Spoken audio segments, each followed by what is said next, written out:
Hi there, how's it going? SRD27 here. Today I'm going to show a Hearthstone speedrun, and let's hope it's pretty good. So, before we start the speedrun, let me introduce my coach, T0 here. He's known for speedruns of various shooter games such as GTA 2 and Unreal. And he's also a Hearthstone player, like me. Yeah, And filthy casual as well. Not yeah, let's zero players. legends. And yeah, I guess my guess will just start the run. So this is Hearthstone. This is one of the single player adventures called League of Explorers. And we started timer now. Alright, let's go. Alright, time for the first boss. So welcome to Hearthstone. Hearthstone is an online card game. And it's pretty simple to look at. So the way it works is that there are two heroes here. Your goal is to kill the hero by getting his health down to 0. And there are two types of cards, minions and spells. So minions are, well, simple creatures that have an attack and a health.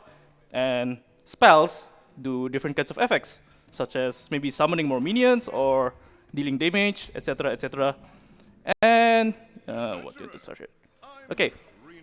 And this circle besides the hero portrait is called the hero power.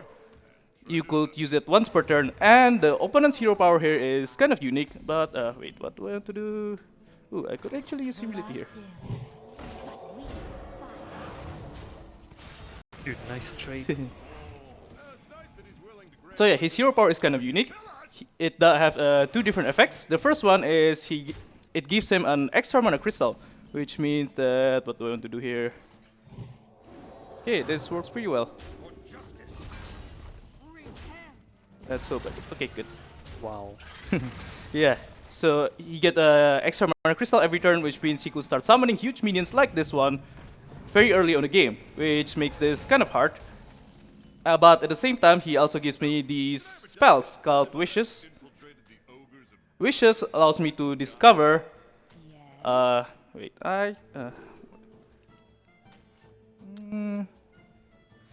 Manageable. Yeah. Wishes allows me to discover a card, and discover is a mechanic that was introduced alongside this adventure. It gives you 3 random choice of that you could pick one of them, and yeah, the choices are totally random. So it could slow me down while I was because I have to spend time thinking and making my decision, and this is actually kind of bad. But what do I do next turn? But the good thing about the discover is that, well, oh, what the hell? Okay, never mind. Blizzard AI does its things. Yeah, this is a really strong minion, and it's hard for me to deal with. I think I might have to Sunkeeper. star him here. Yeah, unfortunately, I have to use this really quickly because things are kind of bad right now.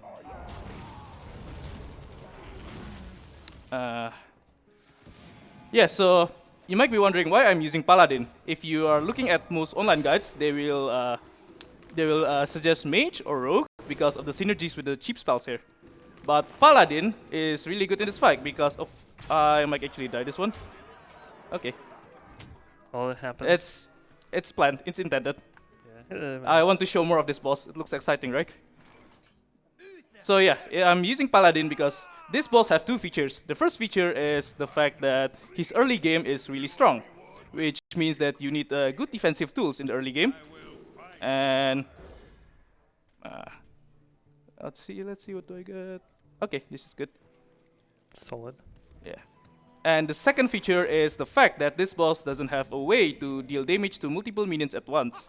On Hearthstone terms, it's called a board clear, and this boss have none of them. And that's why Paladin is really suitable for this boss, because yeah, Paladin have really good tools to summon a bunch of minions at once. So once you get your board going well, like this one, it's really hard for the boss to take control. Also, you might be wondering why I'm keep mashing this top left corner here. It's done so that, wait a minute, what do I want to do here? Okay, let's trade.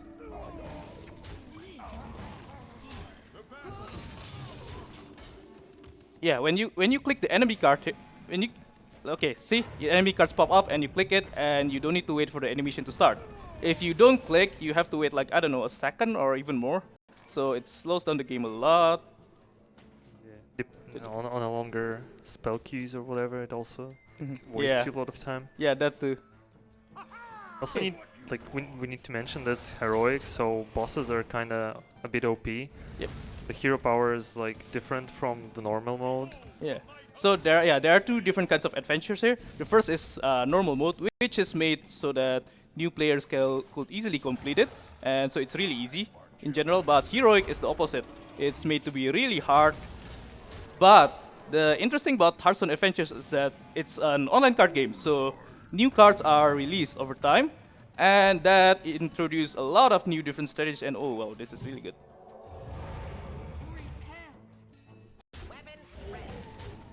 I could try getting a 1 mana minion maybe. Okay, that works out. So your wishes aren't really important for that fight. All we need is go face. Yes, SM Orc. That's how you speedrun this. Because you want to, this is a speedrun, you want to finish this as fast as possible. And how do you finish it? By dealing damage to the hero, right? If only things are that easy, but unfortunately it's not that simple. Wait a minute, what do I want to do here?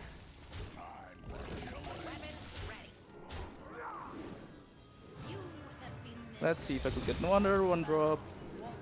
Okay, this still works out well. Maybe I should have picked the Mad Hatter just now. Mad Hatter is a minion that buffs random minions on the board, and because you have a lot of minions, you have a lot of chance to get a lot of benefit from it. Relatively new minion as well. Yeah, it's from the most recent expansion. You will see a lot more of these recent minions. Oh, okay, I have lead though. Ooh, only 6 minutes. Okay, this isn't that slow considering I have 1 death. This game goes really well. Okay, on to the next fight. I mean, we can still compare this round to like World Record. If we cut 3 minutes that you lost on the first attempt, that's pretty good. So okay, on to the next. This next fight, Ferrix, is one of the fights where you see the effects of new cards the most. So the strategy I'm using here is kind of simple, actually. I'll explain it later. But first of all, what's happening in this boss? Well, you see this minion here in the middle. It's called a Rod of the Sun. Ooh, silence straight away. Nice. In which case, I don't need the Shade of Visions, I think, if I have the silence. But anyway.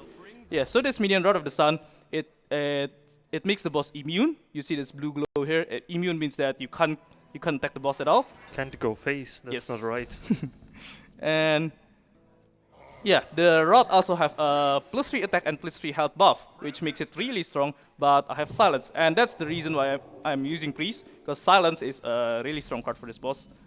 Also, without the Silence, when the Rod dies, it will get transferred back to your side, and if he managed to kill the Rod again, it will get transferred back to his side, and etc, etc. So this boss is kind of like a tug-of-war between you and the boss, if the Rod wasn't silenced.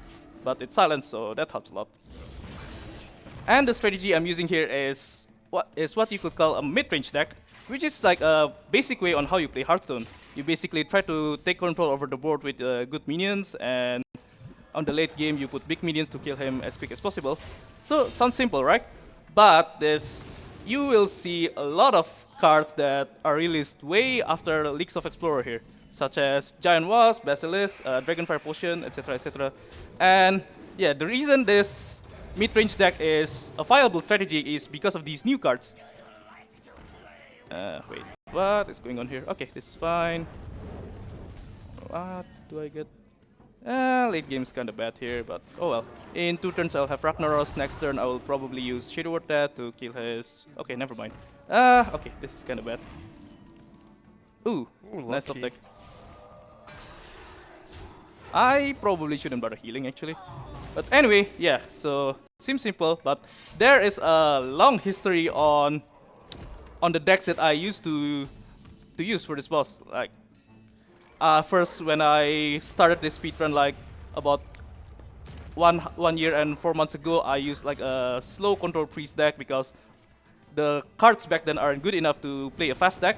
And then when Ungoro was released, which is an expansion back in last April, wait, what's going to be? Okay, fine. Previous year, April. Yeah.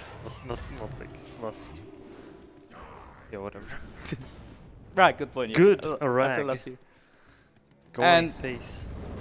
Yeah, there was on Ungoro there was a card called a card hello. called Quest, and the Priest Quest is really suitable for this boss back then because it gives you good healing, which means that you could play a fast deck without any defensive tools, and when you need to defend yourself, you just heal. And okay, what do I do here? Do I buff? Yes, screw it. Go face. Yes, yes. And yeah, when Wheat Shoot was released, which is like the last expansion, I've tried out different archetype, and turns out mid-range freeze works even better than this one, which shows like again it shows the effect of newer cards. And okay, Arctic Rafam is actually really good in this boss because this boss doesn't have any way to remove your minions immediately, and once you buff a minion with a 10/10 buff here, it's really strong. You could easily just go face and kill him in like 2 turns, like what happened just now. Okay, Temple Escape is kind of an auto-scroller actually. It works on a really different way compared to other bosses, where, as the boss name suggests, you have to escape a temple instead of beating a boss. So you have to survive for 10 turns. Actually, it's 9 because you could skip one of them. But there is one trick on this boss with the card called Saboteur. Oh, there you go. Nice. I could showcase this one. Nice. So yeah, what happens in this boss is that every turn he will use his hero power, which will summon strong minions. Although this sequence of minions is fixed, so I know what is exactly coming. You don't have time for that. And on turn 3, I could use Saboteur, which will make his hero power cost 5. And on turn 3, this hero doesn't have enough mana to play the hero power. So he won't summon anything, and that skips a lot of animation. But other than that, this boss is kind of auto-scroller, so it's a good time to read some donations.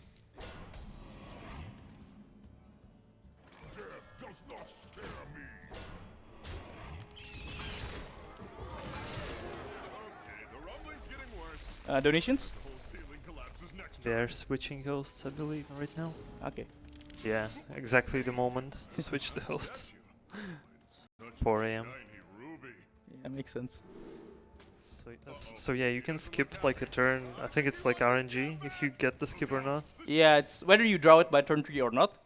But it saves like several seconds, which doesn't seem a lot, but it's one of the only way you could save time in this boss, because this boss takes in a specific amount of turns. Yeah. So yeah, there are very little variance in the finishing times, unlike some other bosses which you will see later. I guess we'll just freeze one of these. Such cards as Death Lord are really good here because he doesn't have a deck, so he won't get anything from it. Yes, You can just defend you with the biggest, cheapest towns. And this is the skip that I was mentioning. Well, the game gives you a choice of skipping one turn and having the enemy summon a 7/7 War Golem straight away, or you wait one more turn, and which will be longer but easier. But this is a speedrun, right? So you want to be fast. Okay, should be good. Next turn, I win. Okay, GG. Next boss, yeah. Next boss, Carvash, is a boss that is considered one of the hardest by most players. Like, if you look online, like, so many players are asking guides for this boss. And here's one. So This guy is actually annoying. Yeah, you could use this run to get your card back. So what happened is Carvash is that on odd number turns, which means turn 1, 3, 5, etc., your minions will cost 11, which means you can't play them at all. So you can only use your spells or weapons. And on the even number turns, it's your spells that cost 11, which means you could only play minions at a time. Well, that's kind of a weird gimmick, but the main Molten Giant, nice. But the main problem for this boss is these two minions here that is already available at the start of the game. It's really strong, and if you don't clear them really quickly, then you will get killed very quickly.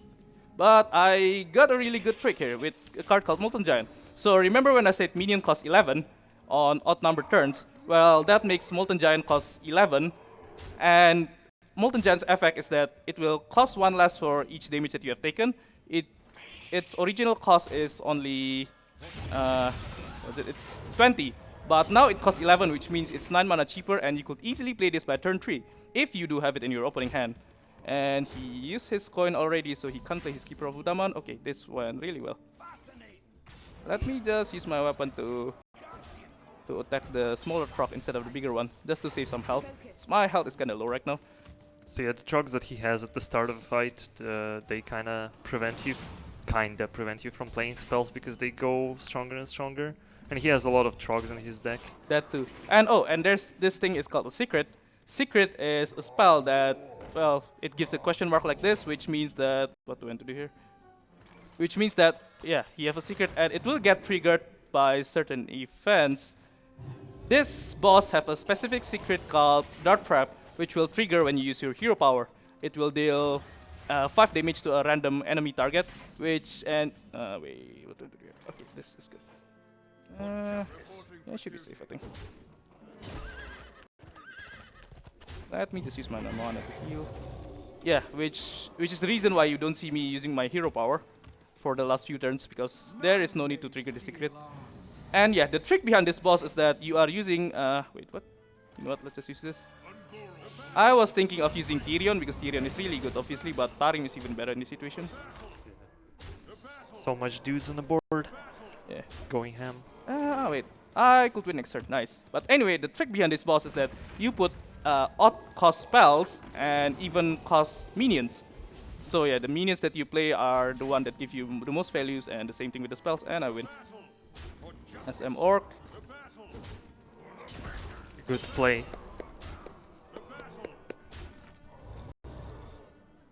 Okay. Nice. This is going. Yeah, This is going I have well one so bit. far. Yeah, this is one death in the start, but other than that, the fights are pretty quick actually. Okay, time for Minecart. So Minecart is kind of similar to the Temple Escape, where you have to survive like 10 turns, but the decks that you are given are pre-made, and by pre-made means that, yeah, Blizzard provide you this deck, you can't edit it in any way, and so yeah, this makes the game feels even more RNG than usual.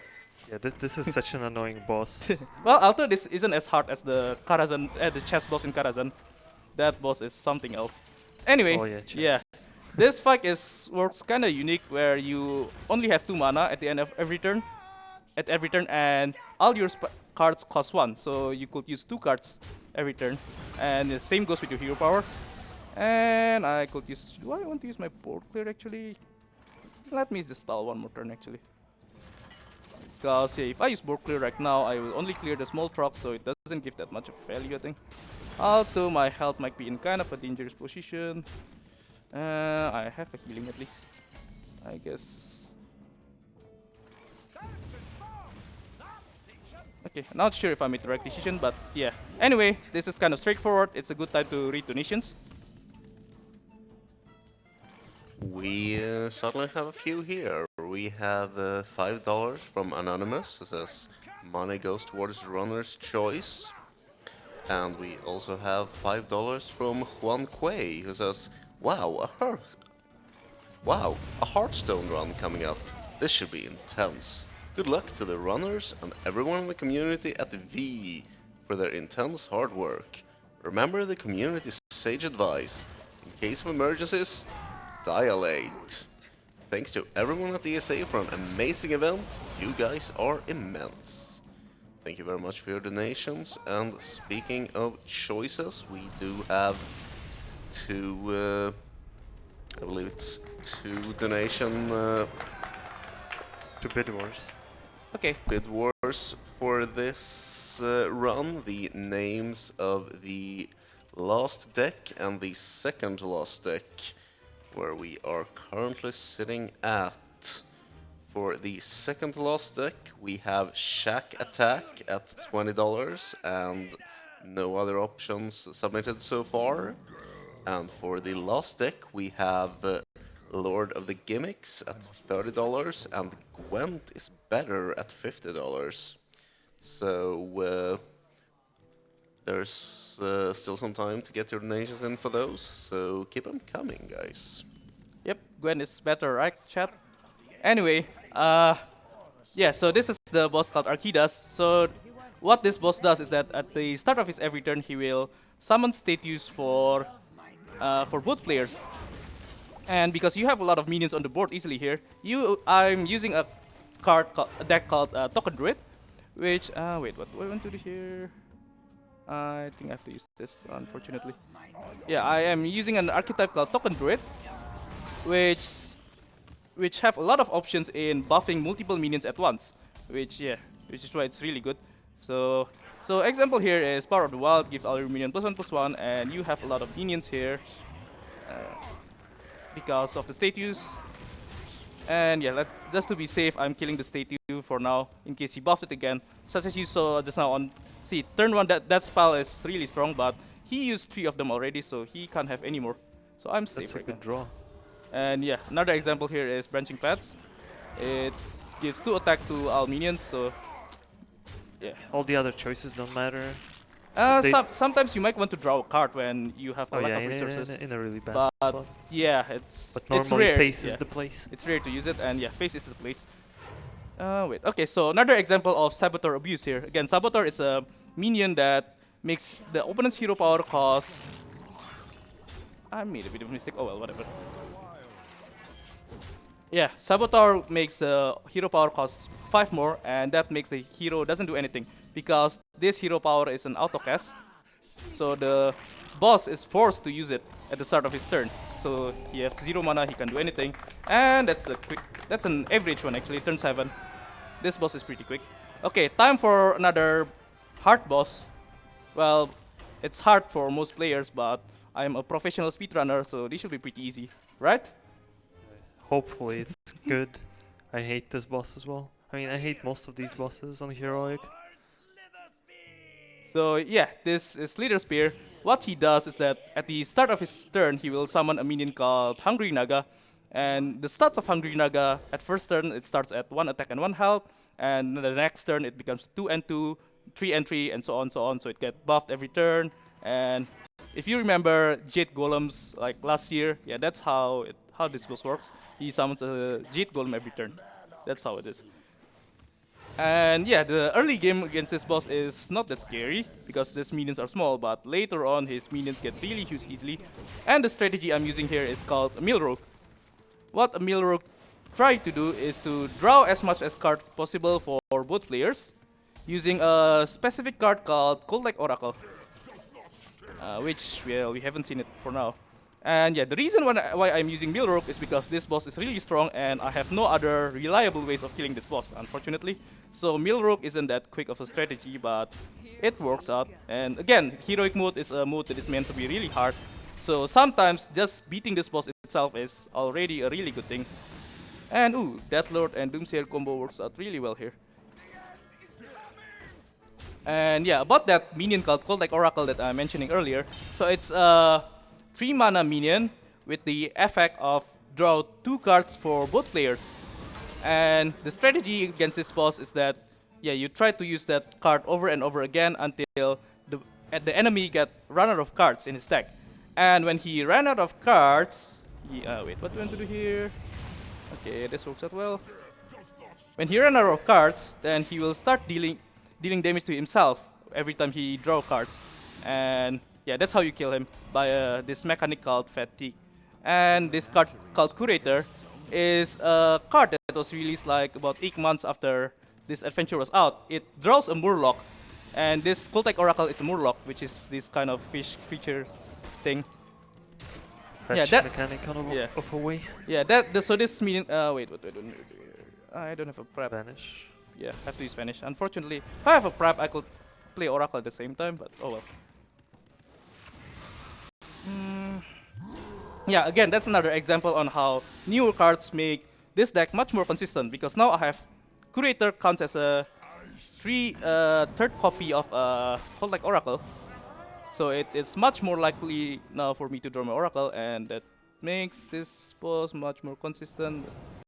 I'm not sure if I need to use that backstab, but oh well, whatever.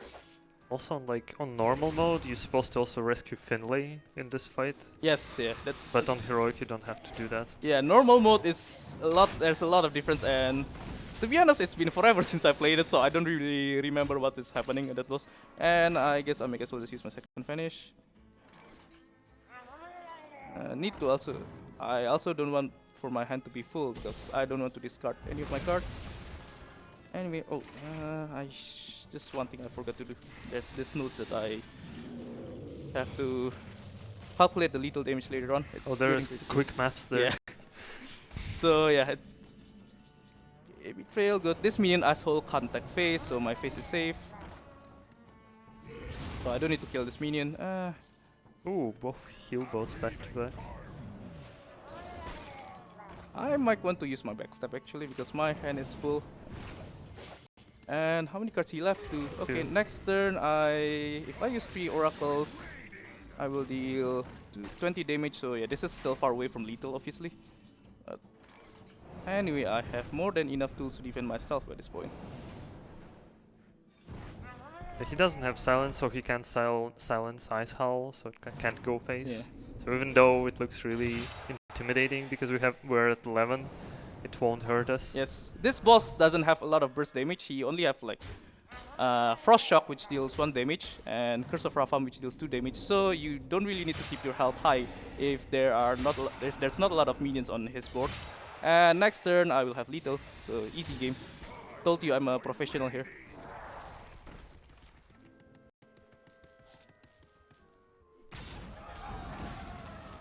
Yeah, this should be more than enough for lethal.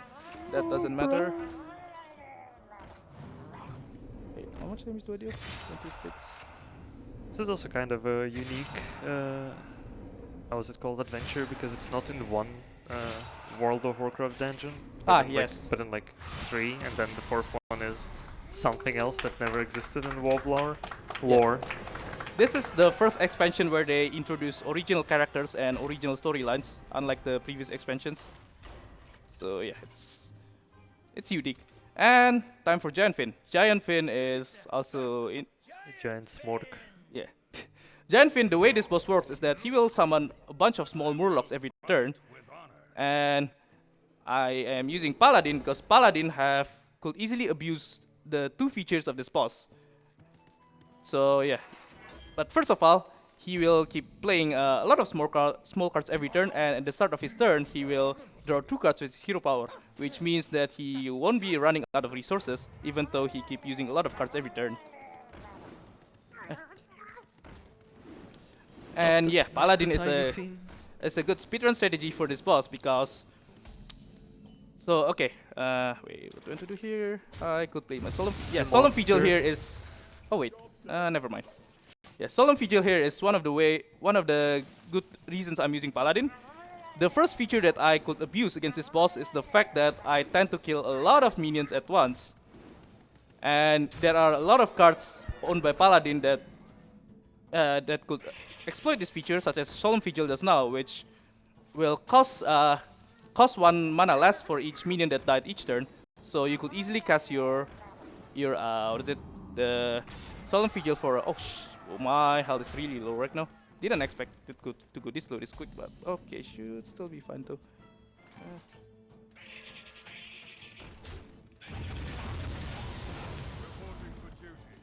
And yeah, and the second feature that I could abuse is the fact that he draws a lot of cards. So that synergizes well with cards such as Divine Favor or Daring Reporter. Actually, Divine Favor is the main reason that I'm choosing Paladin in the first place. And It's kind of good that they nerfed the War Leader. yeah, that's another thing. Oh, this is kind of dangerous. So yeah. He don't have mana for Elixir though, so it should be fine. It just comes out naturally anyway, without buff. Oh wait, did the AI actually miss lethal? He could have buffed the Murk Eye more. Oh yeah. Come on, Blizzard. That's AI manipulation. Totally intended. Although my health is really low right now, I might actually die. And okay, to be honest, I made a misplay in the second turn. I'm not sure if any of you guys noticed it, but I do made a misplay, I admit that. Because I want this boss to look more intense to the viewers. Because this boss is usually easy and yeah. Oh, damn it, I might actually die. Good time to read donations, right? Okay. Crabbo. We currently, sadly, do not have any donations, but I would like to take this opportunity to mention one of our partners. And one of our platinum partners is, of course, Twitch, who have been strong supporters of speedrunning for a long time. And remember that if you have a Twitch Prime sub, you can use it on the stream. I'd also like to mention Chrono GG, who are currently running a sale on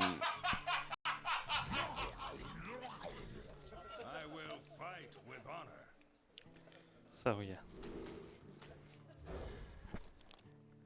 Welcome to the first try of this giant fighting fight. So what's happening in this fight is that the boss will keep summoning small minions over and over, and let's pretend that the first fight doesn't happen, okay? Yeah, so what's happening is that the boss will keep summoning small Murlocs over and over, and because of his hero power where he draw 3 cards every turn, actually 2, he never run out of resources. So wait, I he has, can't like, really use my Doomsayer here. He has a It's bigger kinda deck than you do, right? True, yeah, that's Yeah, another. he's like a 50 card deck. That's another reason why he never run out of cards. And yeah, Paladin is really good in abusing 2 features of this fight. So the first feature is the fact that you tend to kill a lot of minions against in this boss, which synergizes with cards such as Solemn Vigil or Flesh-Eating Ghoul. Well, you haven't seen it right now, but and the second feature is the fact that he draws a lot of cards. And again, Paladin have a card that could exploit this feature easily called what is it, the Divine Favor, but I don't need to use it right now. He also ran out of cards last turn, so Divine Favor wasn't really helpful.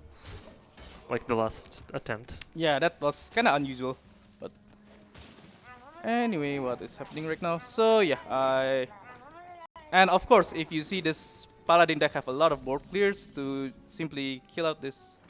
What do I need to do here? This boss also used to be a lot harder because they nerfed War Leader like how long ago? Before that, it was also giving like +1 health or something. Yeah, well, it's not. I don't think it makes that much harder, but yeah, it does. Yeah, it does. Yeah. It does affect. It certain makes it conditions. harder to clear out the minions. Well, if he have War Leader. Yeah. And yeah, so this is one example of how I abuse the fact that he draws a lot of cards. This minion called Daring Reporter will get will get buffed every time he draws a card. So normally he will get she will get buffed by 3 attack and 3 health because the boss will draw 3 cards. Although this is kind of unusual because just now his hand is full, so he doesn't draw a lot of cards and the Daring Reporter wasn't buffed. And Baron Geddon here is a really good card for this boss because he will deal 2 damage to all characters at the end of his turn, so that makes the boss stop playing any small minions, which speeds up the animation quickly. And right after I said we didn't have any donations, we got a few, so is this a good time to read them? Okay. First of all, we have $5 from Masketaman, who says, "Man, a Hearthstone run. If you take away those cards, would the run die? I bet it would be extremely painful for you. But hey, the runners are big guys. They can handle it. Donation goes to Runner's Choice, of course." And then we also have $5 from Parabolic, who says, "Artifact is looking great. I recognize so many Dota heroes. Keep up the good work, Valve. Stay comfy, speed friends." Okay, Empty guys, quote. we could use the bit war for the deck names to say what is our favorite card game, whether it is Artifact or Gwent or... Well, Artifact is totally my favorite Yes. card game. Not even out yet. Already huge fan. All right, this is the boss. This is the boss with the lowest win rate, but usually the deaths are quick though, so don't worry. Yeah, it just Hopefully. ends on a coin flip really quick.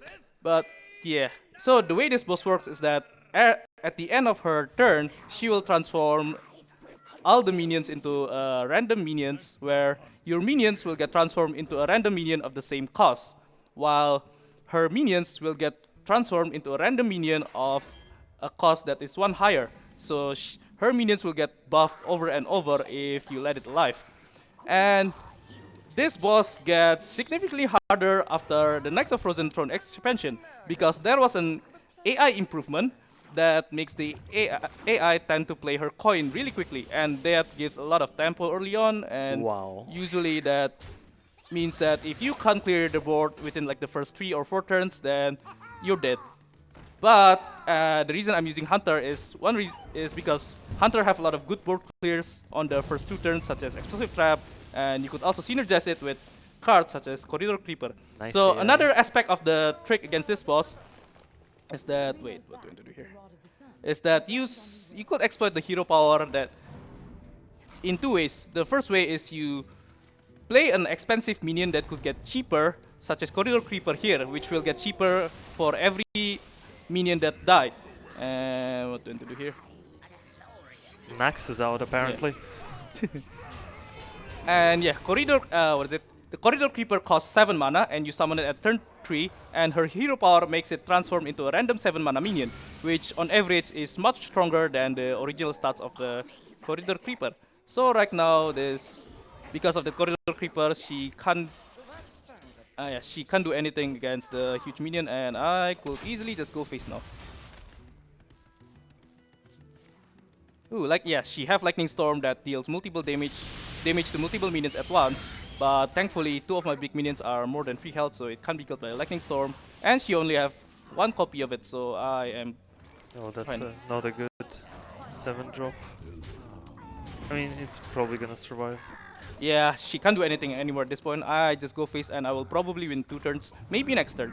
We'll see. Also, yeah, another way of using this hero power is that you summon minions that whose effect will summon multiple copies of itself. So, such as Big Time Racketeer just now, it's Fell and Lethal. Yeah, so Big Time Racketeer will summon another 6 drop, and which means there are 2 6 mana minion on your board, and her hero power will transform both of those into a random 6 drop, which on average is much stronger than what you could get for 6 mana normally. I'm not sure if that explanation actually makes sense to the casual viewers here, but anyway, yeah. Now, next boss, Kalisaurus, is also really strong for most casual players, but again, I am a professional speedrunner, so this boss should hopefully be pretty easy. Does he not give you a card on heroic? Does he only give it to himself? Yeah, only himself, yeah, and that's why it's hard. So how this boss works is that his hero power will give a random card that will have its cost reduced to 0 mana for himself. So that could be like a 1 mana card or 10 mana card, which means that he could end up summoning really huge minions early on, although that's not the case for now, which is good. And yeah, again, kind of like Slither Spear, there are no reliable ways of killing this boss other than using my Mill Rogue. So yeah, I'm using a similar strategy here, and Mill Rogue is really suitable for this boss, because if you return a huge minion to his hand, it will have the original cost instead of the reduced cost of 0. So he won't be able to play it unless he spent a lot of mana for it. And ooh, he have a lot of death rattles in his deck. Ooh, and of course he got that. Never mind, I will use Vanish on this thing eventually. Gets ugly really quick. And the boss have 3 different kinds of secrets here. The first one is a Snake Trap, which will trigger if you attack an enemy minion, and it will summon It will summon 3 snakes, 3 1 attack and 1 health snakes. And do I want to play Doomsayer here? Yeah, I don't think it will harm. Where did he get Glinda? Oh, from the hero power. And Glinda here is a minion that gives all his minions echo, and it allows him to summon Oh, a bunch that's of kind of minions. good actually. I actually don't want to use my Oracle yet right now. But anyway, about his secrets, and his second secret is a minion called, a secret called a Bear Trap. It will trigger when when I attack his face. It will summon a 3 attack and 3 health bear with Town. And what do I have to say? And yeah, the third secret is a Dart Trap, where if you use your hero power, then what is it again? Right, it will deal 5 damage to a random enemy, and which is why you will rarely see me attacking the minions or the face unless I know I could actually deal with the secret efficiently. And this is kind of dead. I want to keep the Oracle survive here, because I don't want to lose the Oracle if I haven't played my gang up, but that doesn't seem to be the case. Do I want to play my Doomsayer? Screw it. Might be a bit too early to play my Doomsayer, but let's just be safe here. Let's just hope I draw something good next turn.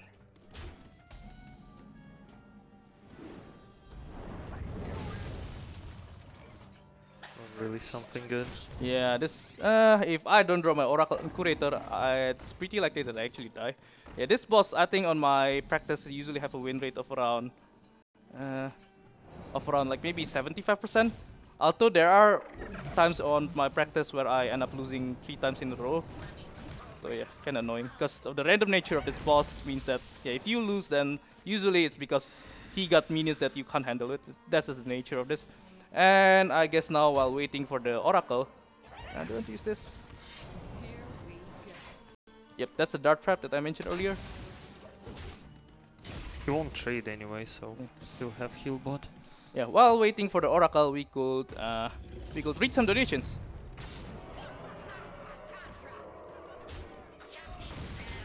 Well, we currently do not have any donations, so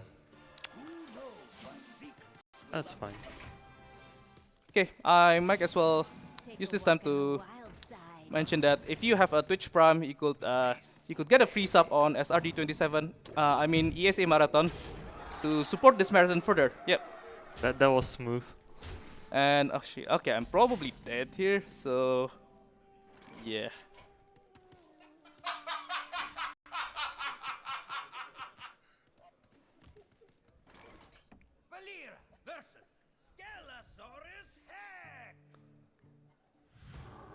Okay, Doomsayer, a good start, and I get a Vanish, which is a really good card. If I had Vanish like on the last game, I would have won that for sure, but oh well. Well, actually, I still need the Oracle anyway.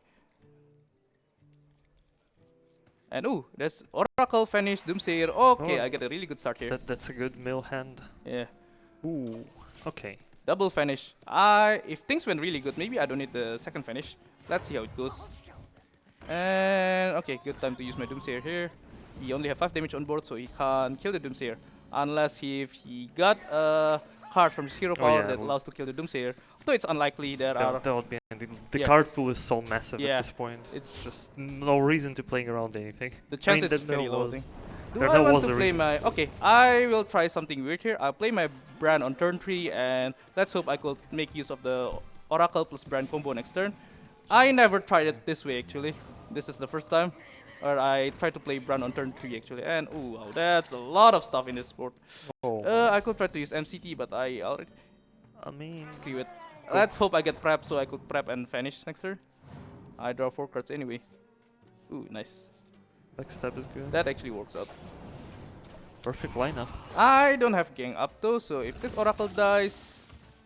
Oh, I have the second Oracle, but if my second Oracle dies before I play my gang up, that means I don't have any more copies of Oracle in my deck, which makes Milrook ineffective, and I might need to restart again if that's the case. Doesn't die. Okay. Right, what is happening here? Ooh, nice. As expected. You know what, let's not attack. If I attack, I might trigger Snake Trap and it will just summon more minion for myself, which is problematic. I think my face should still be safe right now.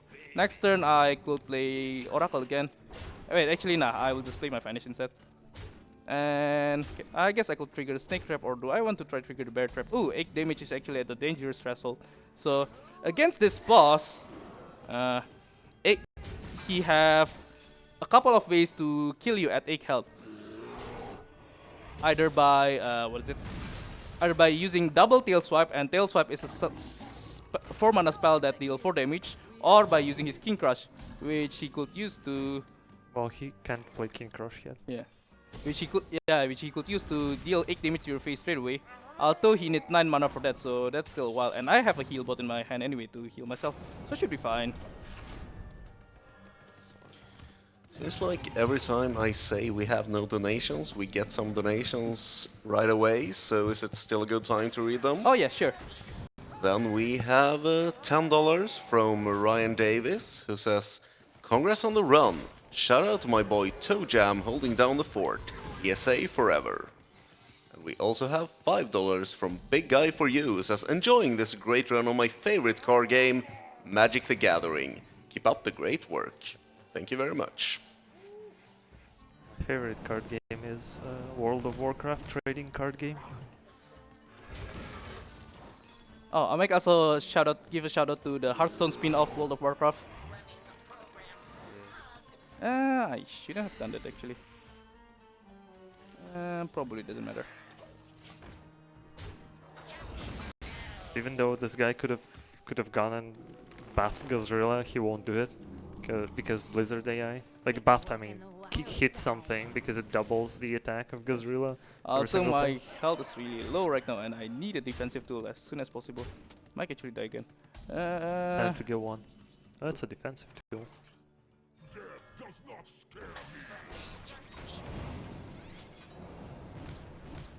Like AI just doesn't want to trade something with Gazrilla to get 12 attack. Whatever.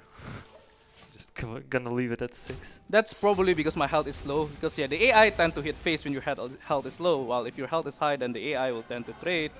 Programming to turn lethal is really hard.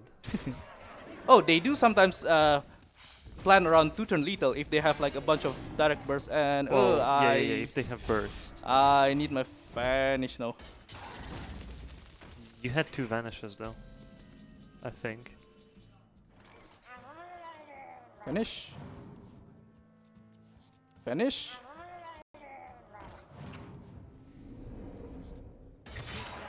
Could I still save this?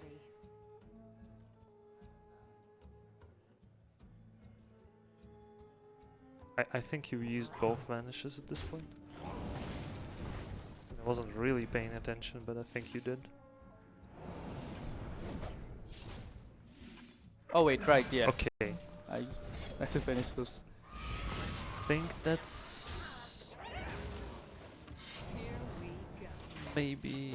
Yeah, I will probably die here by a tail swipe or a king crush. But if I don't, then I could actually kill him next turn. Ooh, I don't. Which means I think I win. Good. I'll intend that. I'll plan. Oh, that was clutch. Almost out of cards. Wait, not over yet actually. Careful. Hold on a minute.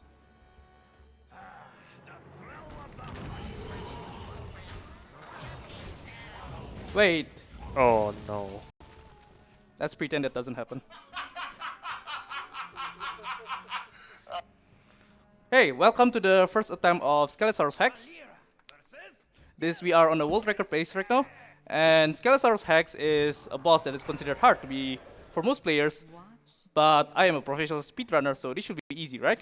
Right?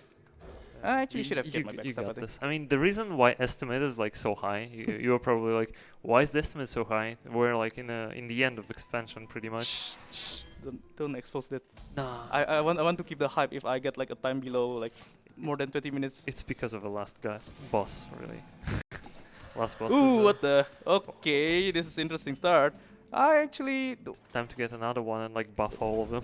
I'm not sure if I should do Fan of Knives actually, because with his board full, he can't play anything, and I could just easily play Fan of Knife next turn with the prep. But oh well, this should still work out fine. Nothing to do here. I could play my Doomsayer, but I think it's a bit too early. Though saving my Doomsayer might be a bad decision. Okay. I guess I'll play my Doomsayer, although this thing will resummon itself because of that spell called Ancestral Spirit actually. Right. Oh, Betrayal works well, so do I want to use Doomsayer? And all of you guys in chat can also become Hearthstone speedrunners because you can start running such things as Witch Hunt or however it's called, or Dungeon Run. Yes. Because you don't need cards for this. You just need to learn how it works, and there you go. Yeah. This is a pay-to-win speedrun, though. Yeah, Witchwood and Kobolds and Catacombs have a single player mode that is completely free. Yeah. Like any new player could try it if they want to. It's also fun. The new PvE thingies are kind of nice. This will trigger the snake trap, and to be okay, this thing is kind of dangerous right now. I could get the Oracle from the Curator next turn, and I just used my healer for 2 health, which is kinda ineffective, but I don't have anything else to do.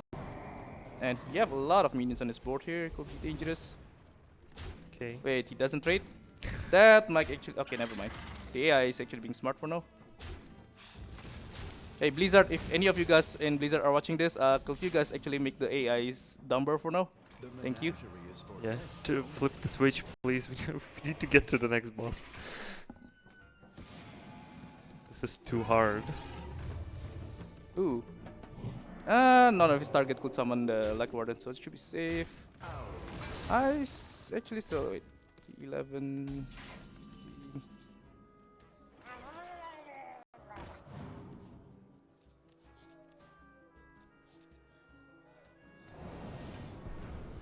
Quite a lot of chance for me to die here.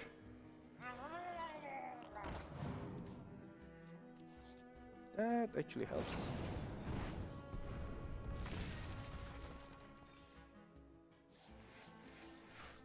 So intense.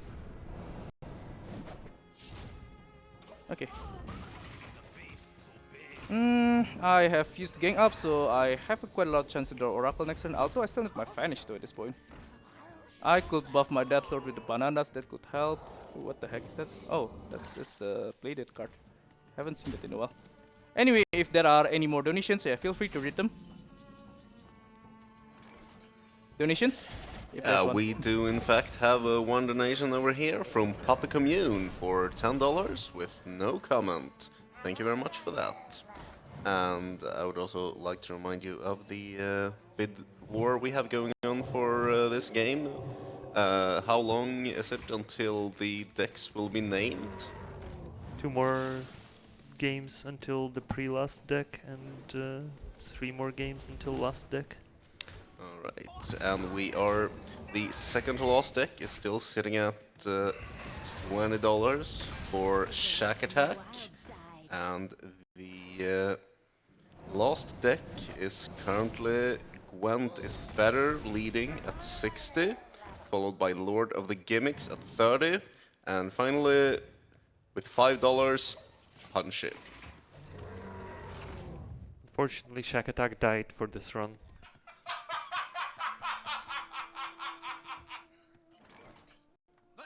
Also, I can't skip it. It has to happen every single time something goes wrong. It's not BM. Don't get me wrong. This game is BM enough. So, as you might know, they are currently releasing cards for new expansion. I mean, showcasing, and the guys, like I think Vasquez said that they asked, tried to contacting Blizzard to get a card reveal, but I don't think they got one. But we got a amazing message from Blizzard. Can you read it out loud? Oh, who's that from? From Blizzard. That's from Blizzard. Like, Just read it out loud. yeah, it's Nax is out, PogChamp. Wow. Pre-order Nax is out. Pre-order Nax for $100, and you get the Mecha Kel'Thuzad portrait. Mecha Kel'Thuzad. Pay to win hero. Mecha Kel'Thuzad will have a new hero power that will deal 5 damage to all the enemy characters. So yeah, it will produce a totally new competitive playstyle, which is completely fair. I mean, if you flip coins hard enough, you still win. Yes. Nothing changes. 50-50. Oh, and also we have a card preview for the next expansion for the Naxxramas 2, which Kel'Thuzad crab that will destroy Kel'Thuzad. So that's why this game isn't pay to win. Kel'Thuzad was a good card. I loved it. Ooh, Vanish, nice. That's what I need. I will probably need Vanish next turn. Oh man, I have a bit too much bananas here. Kind of annoying because you will have to clear up these bananas or you will keep discarding your cards if your hand is full. What is it going on? Wait, does he have King Mosh? Or never mind. Yeah, it's from the Ram that summons a random beast. Yeah, I completely missed that. Oh, like, what the hell? I will discard a card now because my hand is full because I have too much bananas. This could be dangerous. That doesn't really matter actually. Doesn't matter yet. Yeah, until that defensive tool is really needed. So yeah. RNG strikes here in form of Scalasaurus Rex. I mean, on normal this boss is also kind of dumb because it also does get the card, but it also gives you a card, so you can get lucky and just like win him almost instantly, or he can just win by getting 10 drops and giving you some crap. This is what happens even on normal. I mean, It's perfectly fine. Okay, Doomsayer will die here, but at least it saves 7 health on my own. And next turn I could use my brand. Wait, actually no, I can't. He will die. But I could make good use of Betrayal here, so it should be fine. And, ooh, I could actually do this. Ooh. Do I want to... Actually, I was about to use Betrayal, but screw it. I just got a even better card. Okay, now I should be fine. See, although, in case you're not familiar with the mechanic, everything that can't go back to hand gets destroyed. Yes. Since he was like almost at 4, I think he was at 9, he got 1 card back and then the rest got like destroyed. Oh, and you will also notice this card called Hammer Desingwari, which is actually really good for this fight because Best he card. have a lot of bees. Hammer Desingwari will have an effect of destroying bees straight away. So yeah, he have a lot of bees and you could destroy it straight away with this thing. It's normally known as a meme card in regular gameplay, but this is not a regular let's play, this is a professional speedrun. On a professional speedrunning marathon as Yes. well. Everything's serious here. Stakes are high. Okay, that's okay. Yeah, it should be fun. I could kill one of the Hyena with Backstab and I could kill the other Hyena with an Oracle. And Careful play with this backstabs here. I want another. Okay, nice clean up. That's what I did. Ooh, and I could actually keep this thing surviving. Actually, you know what? Screw it. I'll just play Healbot instead. It's a bigger start. And next turn, I am very likely to draw another Oracle. Because I just play Gang Up. Oh, actually, I haven't really explained what Gang Up, do I? So yeah, Gang Up works by shuffling 3 copies of a card of a minion of your choice into your deck.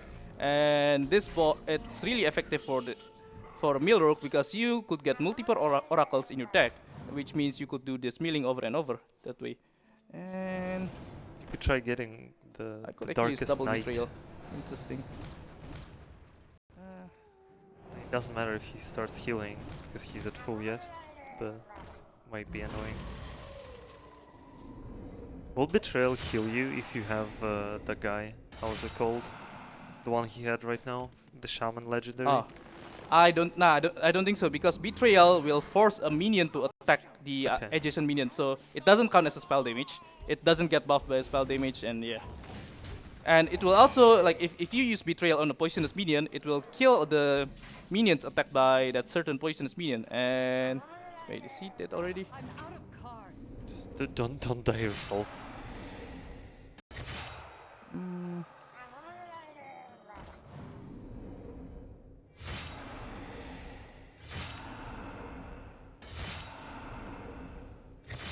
Actually, not yet.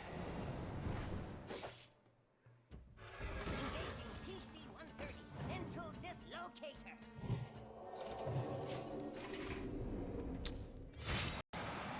As far as that's okay.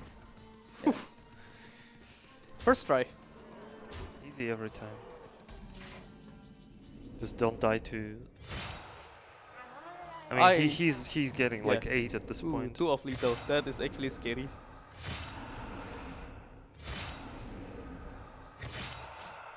Good. Easy. So 3 fights left, and we are just 1 fight short of the first Beat War, which is the deck name for the second last boss, which is Arctic Rafam. So yeah, if you want to get your name as the deck name, then yeah, do it right now. And Steel Sentinel is a really interesting boss. So the way this boss works is that his hero power will make all the enemy characters could only take 1 damage at a time. So no matter whether you attack it with 1 attack or 7 attack, it will only get 1 damage, which makes it really hard to kill it normally. But after the Journey to Ungor expansion, which was released back in April last year, we have a lot of new poisonous minion, and poisonous means that the minion any minions get damaged by a poisonous minion will die instantly. So even if the enemy minions will only take 1 damage, it will still die straight away. So it's much easier right now to defend yourself against this boss. But yeah, again, we have a lot of tools to defend against this boss, but then how do we win? He have 45 health here, he can only take 1 damage at a time, so that means you have to attack at him 45 times. That doesn't seem fast, isn't it? And that's why we are using Warlock. Let's see if anyone in chat could actually guess why I am using Warlock before the strategy itself is revealed. I can tell because there's a fireside gathering here, and you can get Nemzi, and you can't. Ha ha ha ha.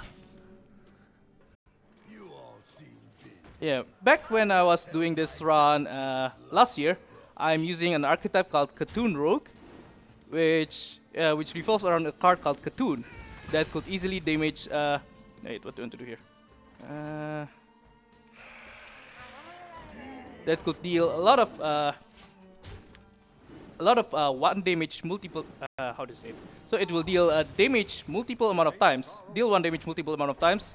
It could deal like up to like maybe more than 20 times, which makes it really easy to kill the enemy hero. What do here? He's animating the library books. Well, your strategy is in the hand already. Oh yeah, strategy is fault here. So, but now. Somebody guessed it. I mean. Yeah. So yeah, now we got a better strategy called using a card called Majordomo Executus. So what do I want to do here? I don't have Potionous Minion, that kinda sucks. Also a bit of mistake in the ordering, but that doesn't matter. Top last lul.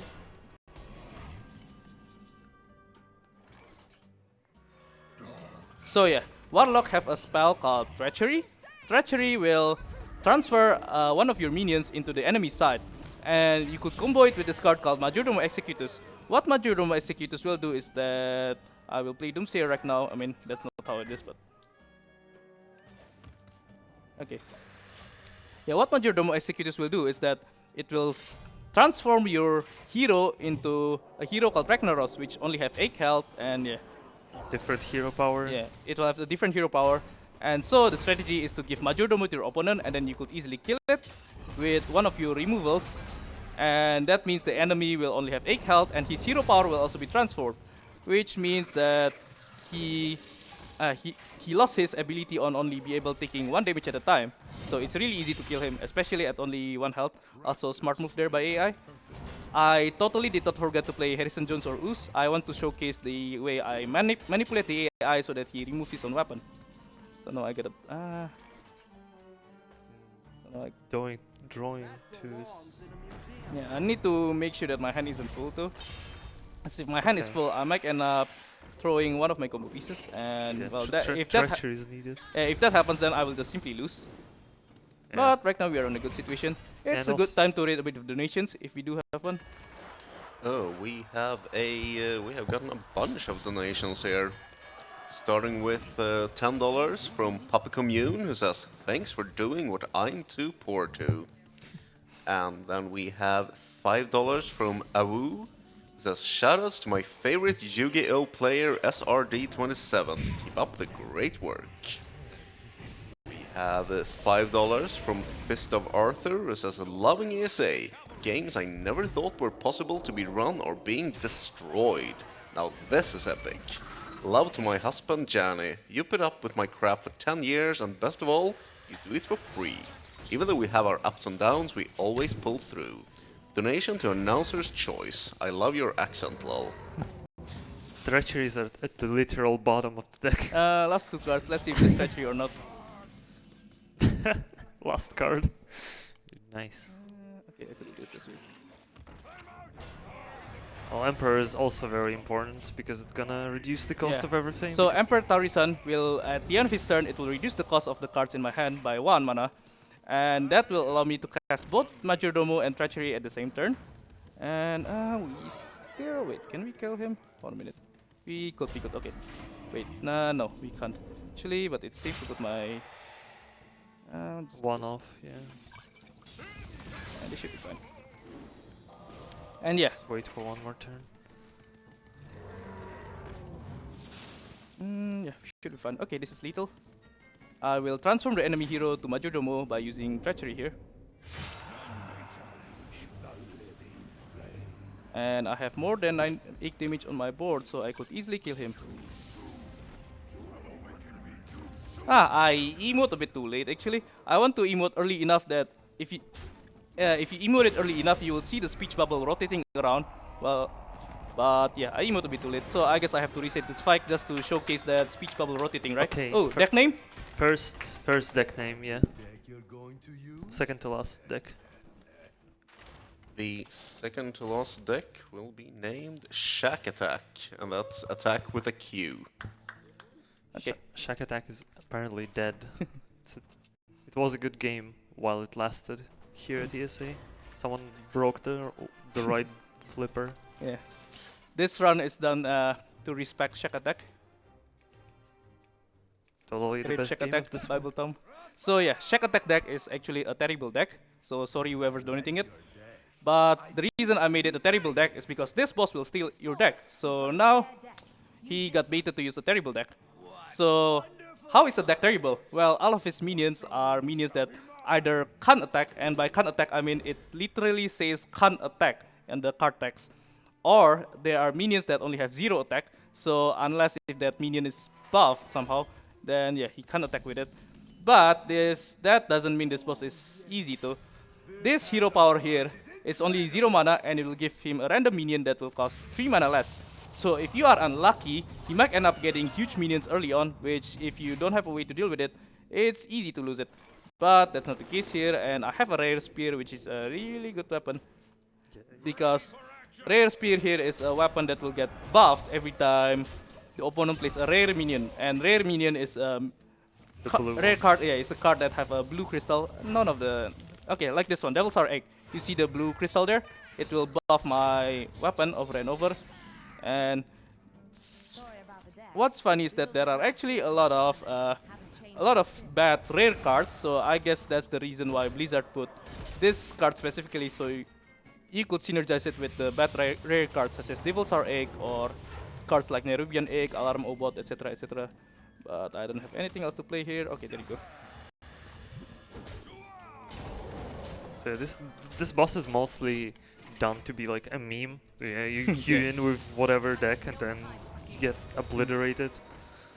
There's a risky strategy that you could try out by playing Warrior and hoping that he will use a card called Curse Blade, which is a weapon that makes the wielder takes double damage. So if you use a Curse Blade on turn 1, you could easily deal a lot of damage very fast. Although Warrior isn't as good as Warlock, because I'm using Warlock because Warlock have a lot of good cheap spells that you could get from the Discover FX, and Warlock also have Life Tap, which makes the game generally much more consistent. And yeah, see, all of the minions here can't attack because it only has either it only have 0 attack or it have can't attack literally on the text. So yeah, now his board is full of minions that can't attack, and I am free to go face. Good board. Can't kill him yet though, so I will kill him next turn. And while waiting for the last boss, we could read a bit of donations. And yeah, also the last deck name. Yeah, last deck name too. Certainly. Do you want the last deck name right now, or...? Yeah. Right now. Okay, right now. Alright.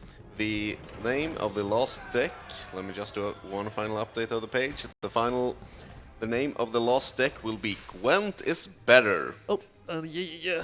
yes. And we have some donations here. We have $20 from Alex C. Who says, thanks to all of the runners, hosts and tech crew for putting on such a great event. I never use conceit. Sorry. For the Horde. I never use a conceit button throughout this run, so might as well just show to you guys what happens when you click that conceit button. So, artifact is better, right? Yeah. Gwent is better. Oh, we clearly heard that it was Yu-Gi-Oh there. Okay, this boss is interesting. The boss mechanics are complicated, the strategy that I use is complicated, and the decisions that you are making is also complicated, so my commentary might be slowed down a bit. Apologies for that. But anyway, so what's happening in this boss is that, first of all, you see he is immune here. Oh, strategy is spoiled. Yeah, spoilers. But yeah, you see he is immune. He will only lose his immunity starting from the 4th turn. He will lose immunity every 3 turns, so that's turn 4, 7, 10, etc. But at the same time, he will also summon 10-10 minions. 10-10 minion, which is based from one of the previous bosses. And yeah, those minions are really strong, and your focus normally is to take out that boss as soon as possible. Otherwise, you will get hit by 10 damage to the face, and you wouldn't want to see that, right? And yeah, our hero power is also transformed into this unique hero power called Promage. It will give you an artifact. An artifact is a 0 mana spell that have different kinds of effects. There are 10 different kinds of artifacts, and some of them are really strong, but there's a few that are useless. But what do I do here? For example, the one from Valve is a pretty useless artifact. But our strategy here depends on this hero power. So what we do is we use an archetype called Exodia Paladin. Exodia Paladin, well, if you know Yu-Gi-Oh, you know that Exodia means that when you got a certain wait, what do I do here? Okay, this should be fine. Yeah, when you get a certain combination of cards, you win instantly. So this immunity doesn't matter. And the way this strategy works based on this card called Uther of the Ebon Blade. Oh no, if I have too much card, I might end up discarding one of my cards. This is a bit dangerous. Also, of course, the fact that his board is really strong right now. Might actually die here. Every single time the boss loses invincibility, he also summons one of the previously beaten bosses, which also have various effects, and they're all big. Might actually die.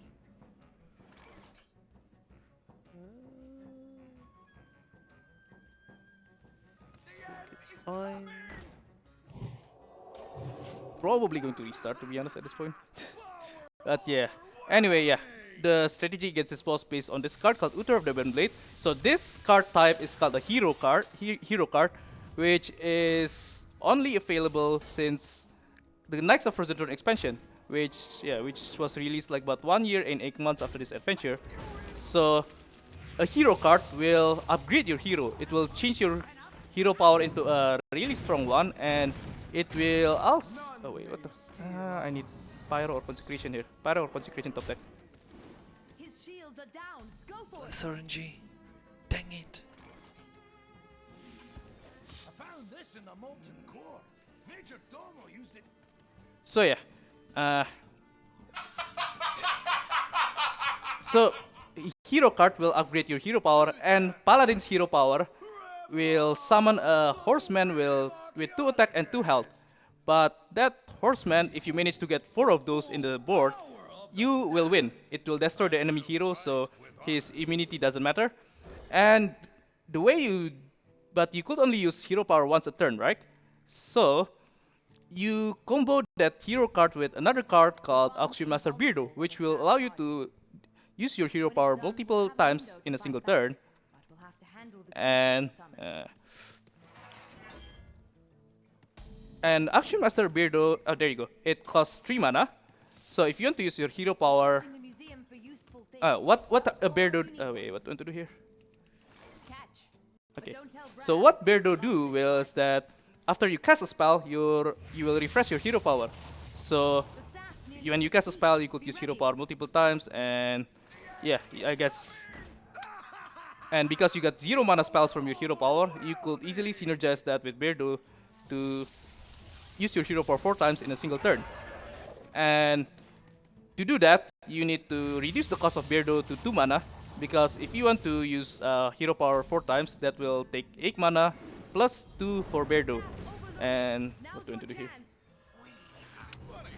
And that's why you also use Emperor Taurisan here to reduce the cost of your Beardo, although I don't have it yet. So the 3 main combo pieces of this deck is the Uther of the Ebon Blade, Emperor Taurisan, and Action Master Beardo. And what the hell is happening here?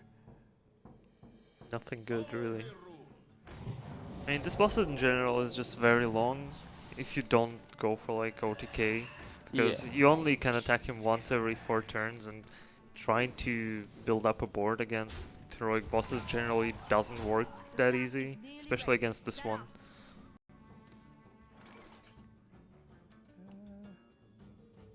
There's a lot of thinking going here. Thinking emoji.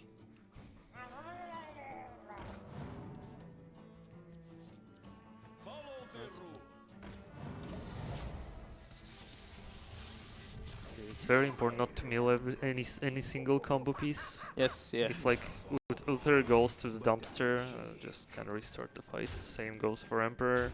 Oh. I mean, without Emperor, it's doable. Oh, Monkaes. I have 10 cards. Yeah, what you're mentioning just now is actually okay. That Okay, doesn't matter. good. It was all planned. Now what? I've got the beast in my sight. The end is coming! Doomsayer will die, but I could still stall the game at least. And I'll be honest, this isn't going well. Ooh, that's the Tauri-san. Where did he get Curio from? Sorry? Where did he get the Curio Master from? It's unstable portal, I think. Ooh, we actually wait. Okay. We actually have all the combo pieces. Oh here. yeah, combo in the hand. Wait. Do we have time for a donation? Yes, we do. We have $10 from Rexar, who says commentary is top tier, but much time is lost to trading minions. Save the frames, kill the faces. Thank you very much. Set up. Yeah. So my grandfather put his gaming knowledge and heart into this deck. My grandfather's deck doesn't have any pathetic cards.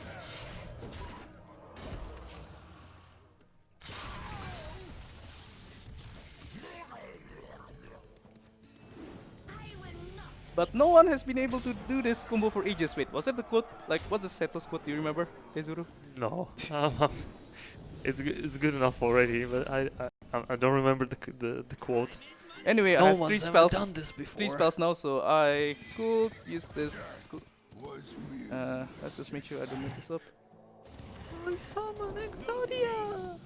Exodia! Obliterate! Woo! And when he dies, it's time. Yeah.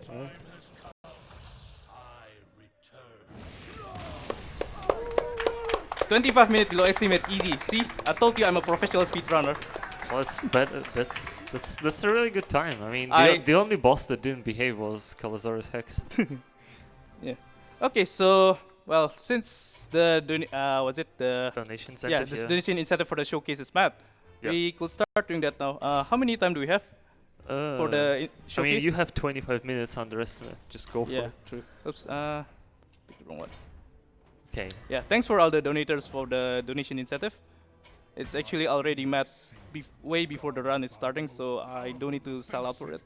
Anyway, the first one is on Heroic Omnotron, and I'm using Paladin.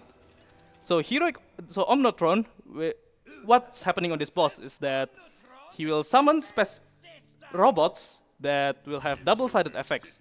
Like, ooh, I get, okay.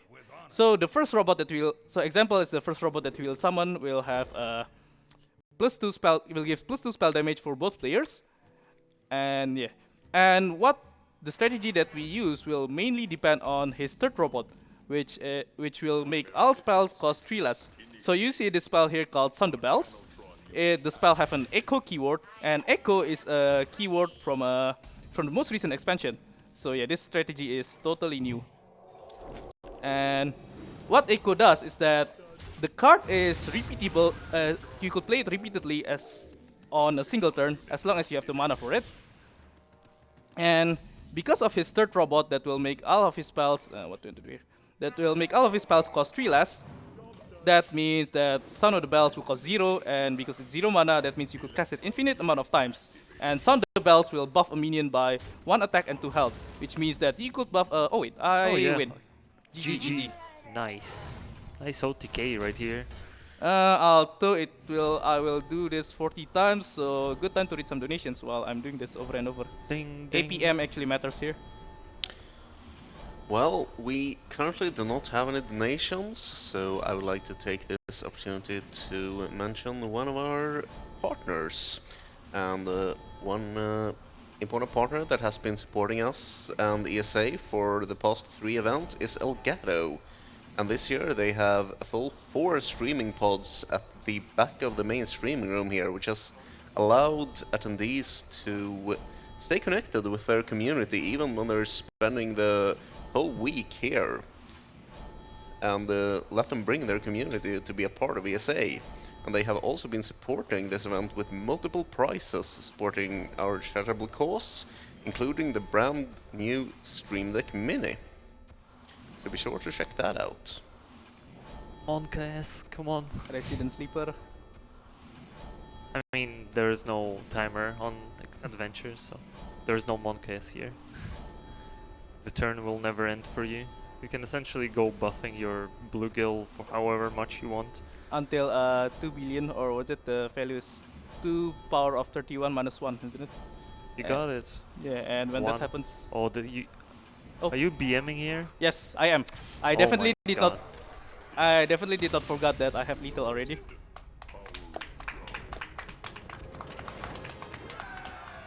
So the second showcase is, what is it again? Oh, right. This is a fun one.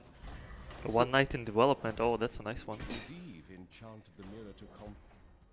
So yeah, this is the Magic Mirror boss, and what is happening in this boss is that whenever me or the enemy plays a minion, the enemy will get a copy of that minion with the stats of 1 attack and 1 health.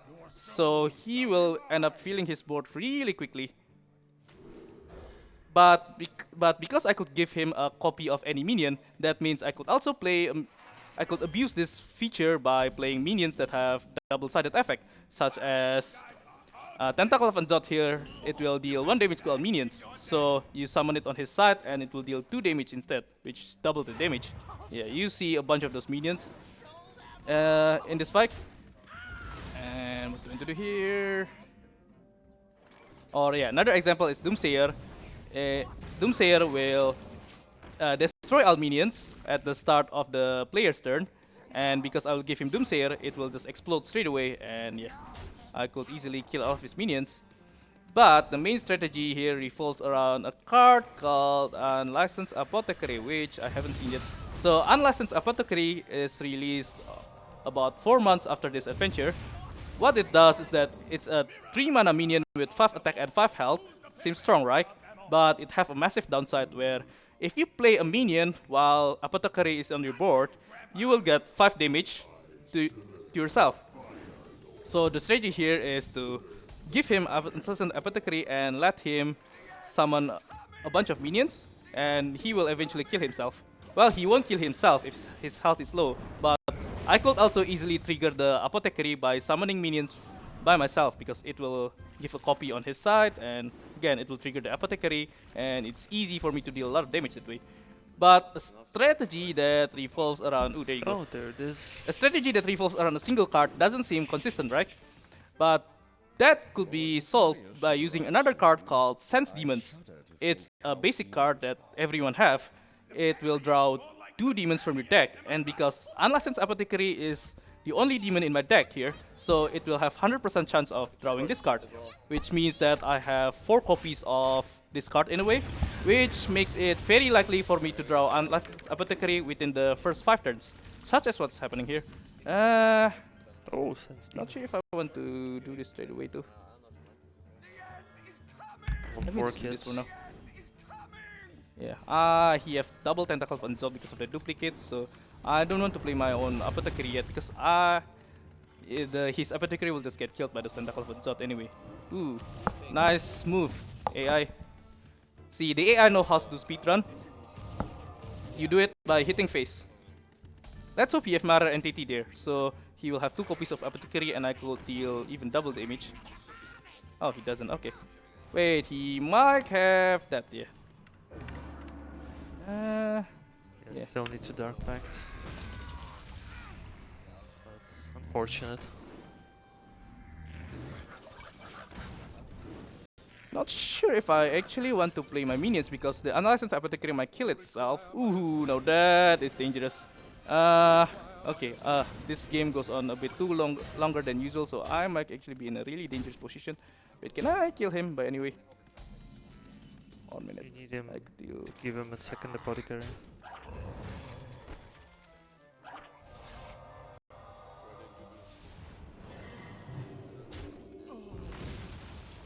Needs 4 minions. Yeah, Leroy isn't enough because, yeah, if I summon Leroy, I don't have a board space to summon 2 minions, which will be required to kill him.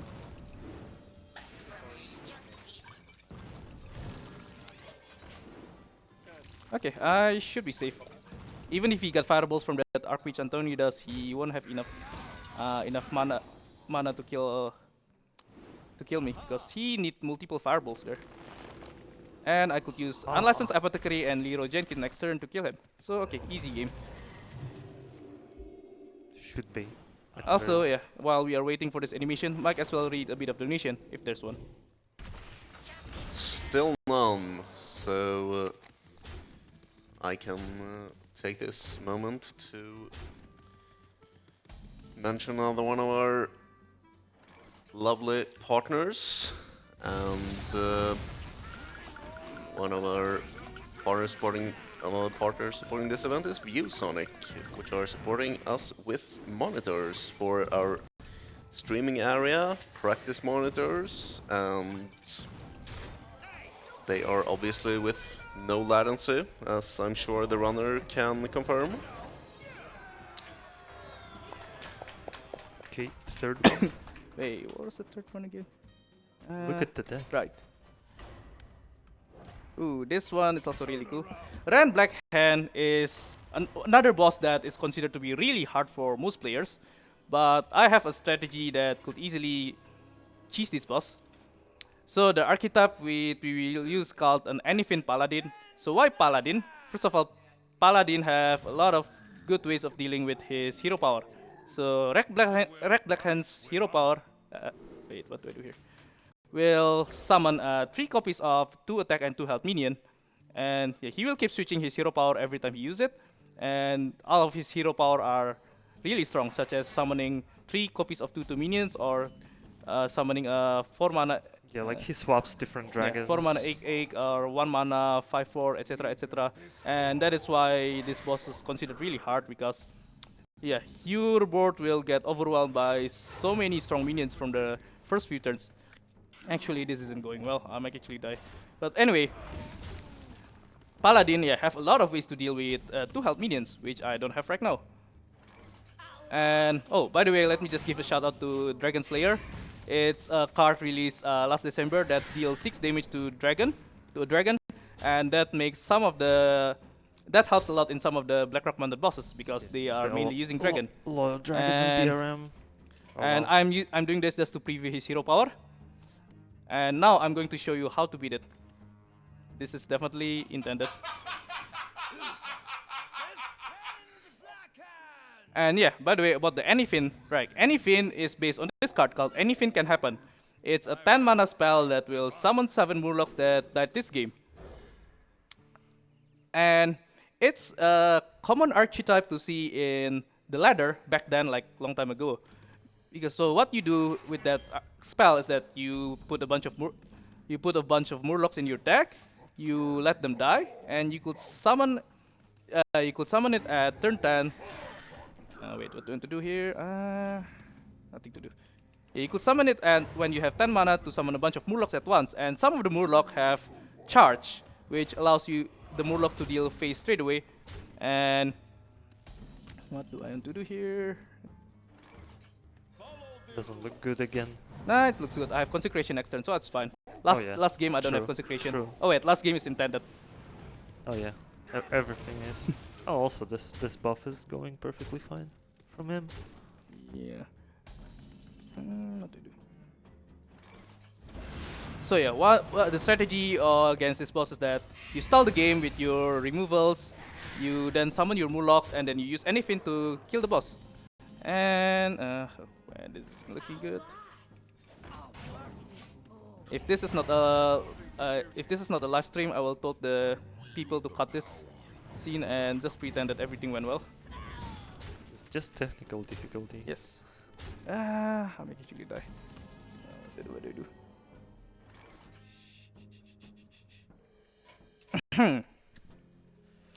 Do you have to do it again? We have some time to read donations.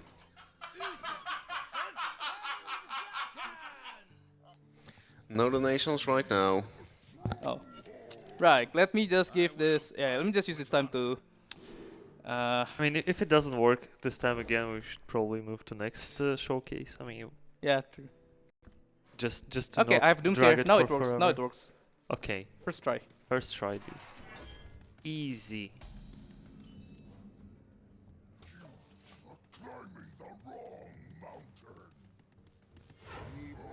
So yeah, Dooms are usually on turn 2, what you want to have is either Doomsayer or Explosive Sheep. And yeah, because it will easily clear all of these minions on turn 2, because the opponent doesn't have a way to deal with either Doomsayer or Explosive Sheep. And this boss is actually kind of similar to the Giant Fin fight that we saw earlier, although this is harder for casual players. Do I want to use the Defense Favorites uses here? And yeah, like you have cards like Solemn Vigil, which synergize well with the fact that you kill a bunch of minions at once. So just now I could use both of them in wait, what do I do here? In only 0, yeah, I could use both of them with only 0 mana. While another card that is really good in this fight is Divine Favor, where if you so throughout all these resets, if you notice the boss behavior, they tend to play their hero power instead of using his own cards. So that means that he will have a lot of cards in his hand, which means that Divine Favor will normally draw you a lot of cards. Although, what the hell is happening right now? Well. Okay. That's good. Good-ish top deck.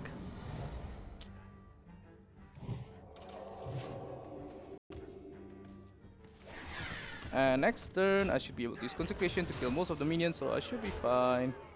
Everything went well. No need to use it right now. Still have this thing to deal with though. I might have made the wrong decision, but not using Equality, but should be fine, right? Could use both Aldor and Dragon Slayer to deal with 2 of the big minions, so I should be fine. Ooh,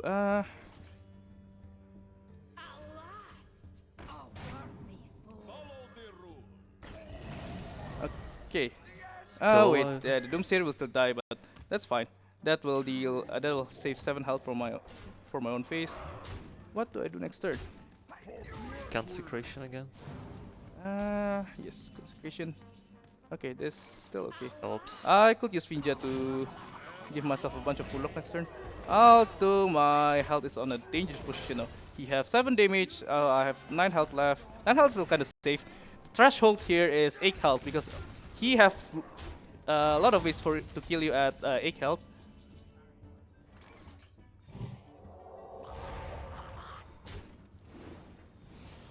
Okay, next turn I could use my Anyfin, so I should be good actually. Okay. So yeah, anything will just resummon all the Murlocs that died. Doesn't matter from who, but this guy doesn't have Murlocs. He might still kill me if he have double tail swipe or dragon breaths. Okay, he doesn't. In which case I could just use Anyfin next turn. Wait, can I kill him by any chance? I might actually. Oh. Okay, I'm fine. I'll intend that.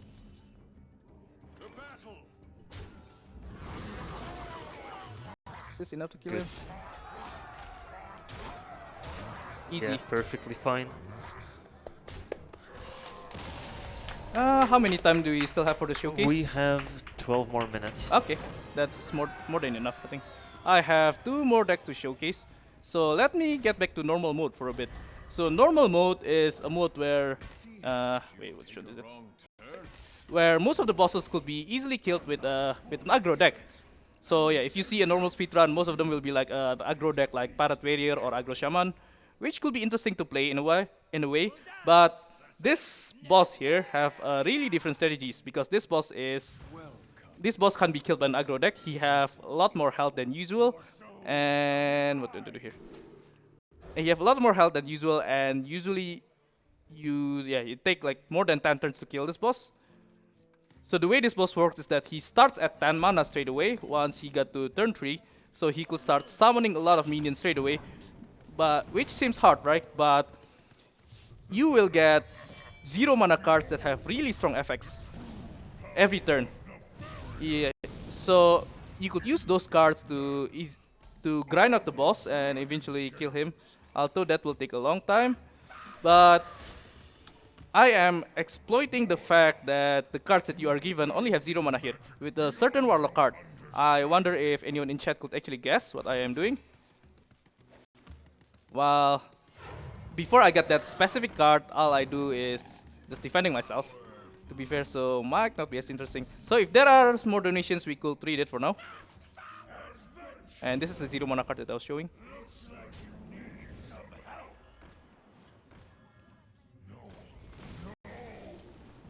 Okay, I assume there's no donation. Feels bad, man. I mean, it's night. It's normal for the nation reader to sleep.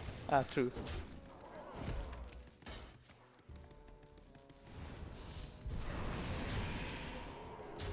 No, it can't be major double again. I am reading the chat and no. Okay. Oh, someone guessed it. Okay, yeah. So the answer is. Wait. First of all, what do you want to do? So yeah, what you do here is abusing Glinda Crowskin.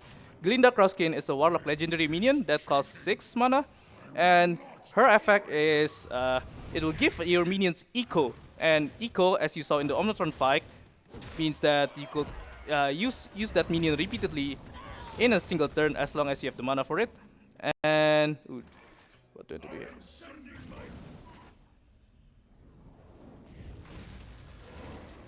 Just abuse the minions that Ragnaros gives us. Yes. Okay. Yep. Yeah. And when you finally use Glinda, you could just use the 0 mana minion and fill the board with it. So makes this fight much faster than intended. And Hammered Jungle Hunter here is a card that will destroy all cards in your deck that cost 3 mana or less. And all of the cards in my deck will cost 3 less except for the Glinda itself. So I am guaranteed to draw Glinda next turn. Rip deck. Yeah. Oh, my health is actually kinda low. This could be kinda dangerous. This is not good. I mean, Death Pacts are in hand, so it's fine. Okay, it's fine. Dark Pacts. Let's see. Let's see what card will Ragnaros give. Also, you could double click that dialog box to. Ah, this is a bad card. Yeah, he can give like deal 6 damage. Might as well just use this. It's not the best card to use. I was hoping I could get that card that have the battle cry of dealing 6 damage, Yeah. which is really strong to use when Could combo clear Glinda. the board. But and do yeah, the face. but I don't have that right now, so I'll just fill this board with Wailing Ash, which could be pretty good. Unless if you have a board clear like Cataclysm or Doom. So, alright, yeah, I haven't explained this hero power. So, his hero power will put a random spell from your opponent's class to his hand. So, he will get a random Warlock spell every turn. And by random, that means totally random. It could be, wait, what do I want to do here? I'm pretty sure I can kill him yet. What card will I get? 20, 40, 43. Shit can't card. kill him. Yeah, on, Oh, on Heroic Ragnaros gives you like only 1 minion and that's it. Yeah. Yeah, Heroic if a different strategy that the strategy is actually also cool, but which you will see in AGDQ 2019 when I submitted a Blackrock Mountain run. Go for it.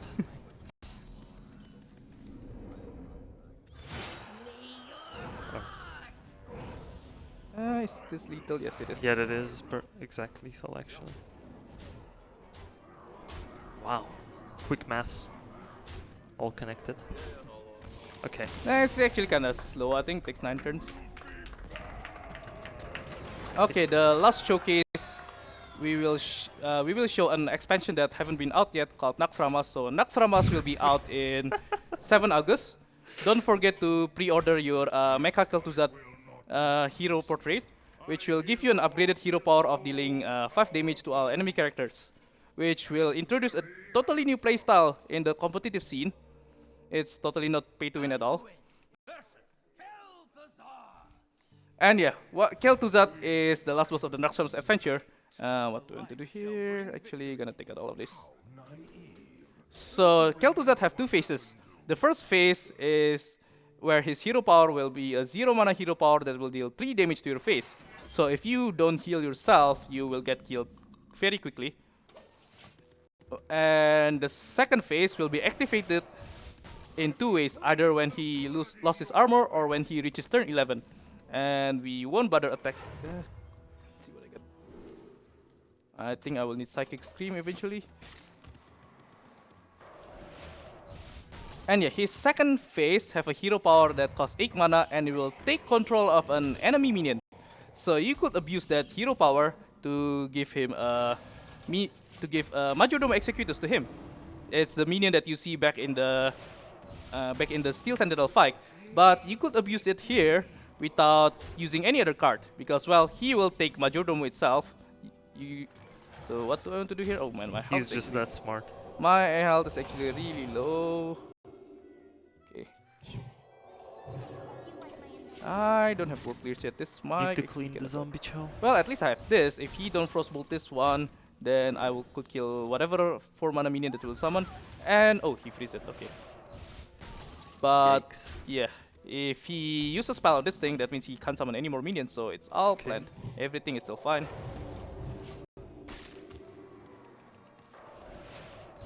2 mana, 6 heal to all. Yeah, that's one of the newer cards, and it's really useful when you just want a card that could heal you easily. Puts Paladin to shame though. Paladin's healing spell is normally kind of different. Like Paladin heal you in a single burst healing that will one card that will heal you a lot. While Priest usually have small healings. That is until Gadget-san releases the greater healing potion. What to do here? So yeah, right now all I'm doing is just pretty much stalling the game until I got the Majordomo Executus and until he gets to his second phase on turn 11. So while waiting for that, we could read a bit of donations. We certainly can do that. Ooh. First of all, we have $10 from Sino, who says, first time watching, first time donating. Love to see my favorite game being run at ESA. Kill the animals. Well, a little late that donation, but we certainly did that during the Super Metroid run. We also have $10 from Kenji, who says, here's a comment. I love these marathon events. Nice run, SRD. You definitely know your stuff. I can barely keep up, but it looks fun. However, Gwent is my personal preference. We also have $10 from Pink Mage, who says, giving a donation just so you have something to read next time a restart is needed. $10 from Anonymous with no comment. $5 from Anonymous, who says, I feel bad for the donation guy not having any donations to read. Donation to Announcer's Choice. And finally, $10.41 from Barky B, who says, greetings from Kansas City. Having a great time watching the Hearthstone run. Been waiting all week for this, and I'm not disappointed. Keep up the great work. Thank you very much for your donations. This is actually really bad. Wait, wait. I haven't died yet, but I might actually die. Well, this... I don't think you also have time to like completely redo it. Because you have like 3 minutes. Right. Do you guys still want to carry on with this? One attempt. One Yeah. last attempt. Okay, we're good. Okay, yeah. But yeah, also. Yeah, it's too quick to finish it just now because we still want to preview the upcoming Naxxramas expansion.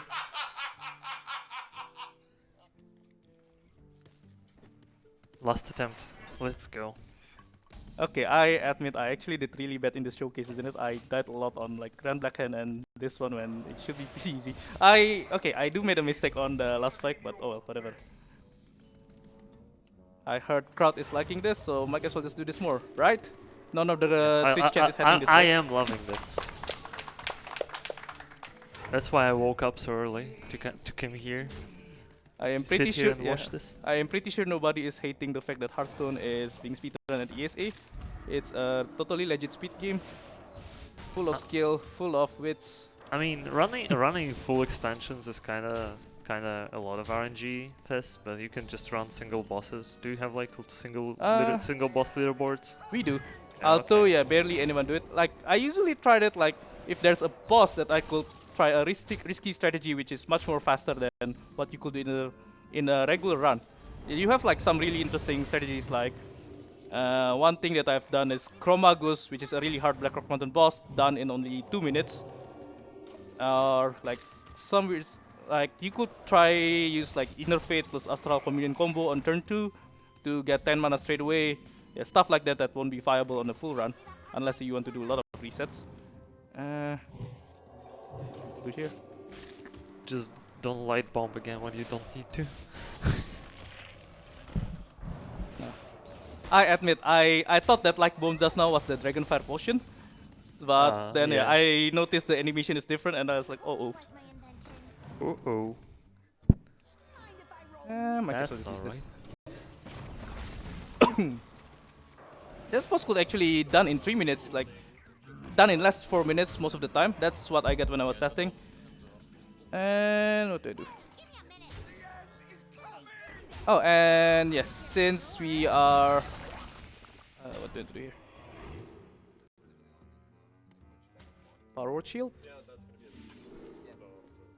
Blind him. Uh, Oh, we need a yeah. second Mind Blast. Guess I'll just heal. So okay, so since this round is almost over, I might as well just make up my closing statement. So yeah, this Kel'Thuzad fight is a preview on my upcoming speedrun project, which is to try to do Heroic Naxxramas again, which I haven't done in like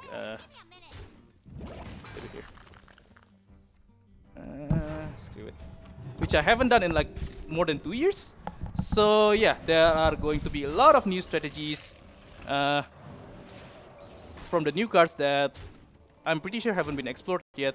And the main reason that I am interested to go all the way here to Sweden just to do a Hearthstone speedrun is to give more exposure to the speedrun scene. If you see the leaderboard, you could see like there are only very few active runners, and which is kind of unfortunate because I think Hearthstone speedrun could have a lot of fun. So if you see my Leagues of Explorer speedrun just now, almost all of the strategies there are made by myself, and which means that I have found all the optimal strategies because well I'm only one guy. There's a very limited amount of stuff that I could think of probably, and yeah, I'm sure with more runners eventually we could end up introducing a lot of other new strategies. And no double frostbolt, please. If this is a double Frostbolt, Nope, I mean, easy. Wait, Oh, yeah. actually, I still need my. Okay, I get my Mana Blaze and my Shade Efficiency, easy. you should have it there. There you go. Okay, perfect. Easy First try. and done.